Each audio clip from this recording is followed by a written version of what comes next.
I told him I was here to see the Adriens. "Willa, right?" he said kindly.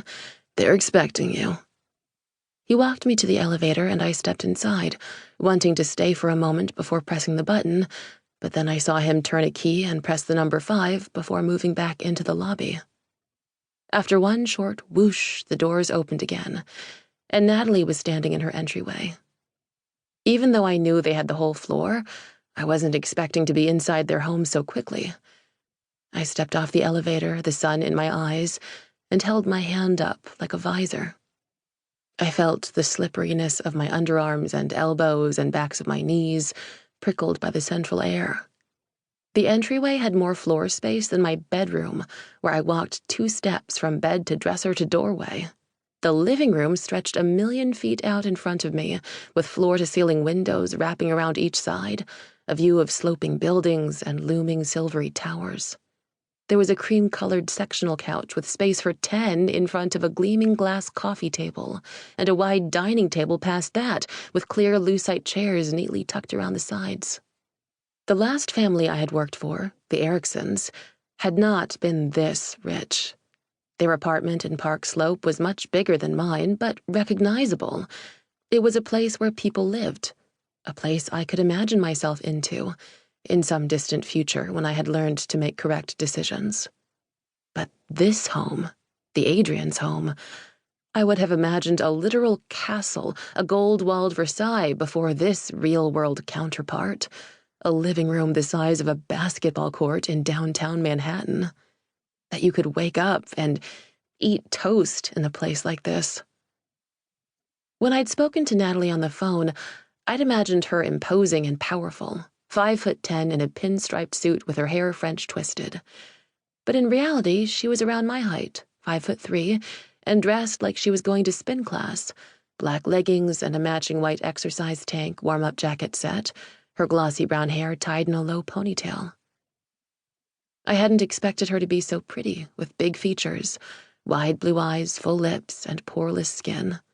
Her eyebrows made 2 perfect arches, the kind I could never wrangle mine into.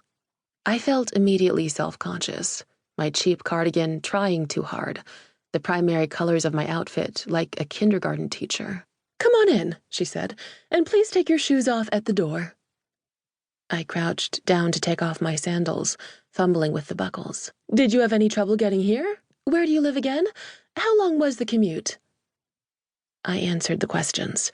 Brooklyn, Crown Heights, 40 minutes, wondering if this was part of the interview. Was it better if I lived closer? But how could I afford to? She led me to sit on the couch. "Bijou isn't home from cooking camp. I've spoken to several people on the phone this week, so forgive me if I'm repeating myself, but I'll tell you a bit about her." I began to agree, but the start of my yes dissolved into her next sentence. "She's about to begin 4th grade. She's so busy and brilliant. Ballet, violin, Mandarin, and infatuated with cooking, hence the camp. My husband Gabe and I work, as I told you, but I work from home often. Her school is in Soho, 2 stops away on the 1, and her activities are downtown, Soho or West Village." I thought of what my roommate, Lucy, had said when I asked what she thought the Adriens would be like. The kind of people who don't ride the subway, she'd said, and I'd nodded, thinking she knew.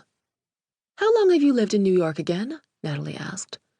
"Almost 3 years," I said, "and I used to work in the West Village. I'm comfortable getting around." I hoped she wouldn't ask what my job in the West Village was, and then I'd have to name this sticky bar I'd served picklebacks at. "So you've worked for the Ericsons before. I used to work with Marie years and years ago. She's so lovely. Can you tell me a bit about what that routine was like?" Lucy used to work for the Ericsons and had sent me in her place one night. I was surprised that they didn't seem to care that I was new. They'd shown me what to microwave for dinner and left me to watch James and the Giant Peach. They told me the kids would ask me to lie in their bedroom while they fell asleep in bunk beds, and it felt vaguely illicit, like I should have gone through a background check before watching them slip to sleep. When their parents got home, they gave me $80 for 4 hours and waved me off cheerily. Lucy eventually relinquished the job to me, and I accepted eagerly. Who wouldn't? It was so easy. I could have cried for each morning at the coffee shop when 12 customers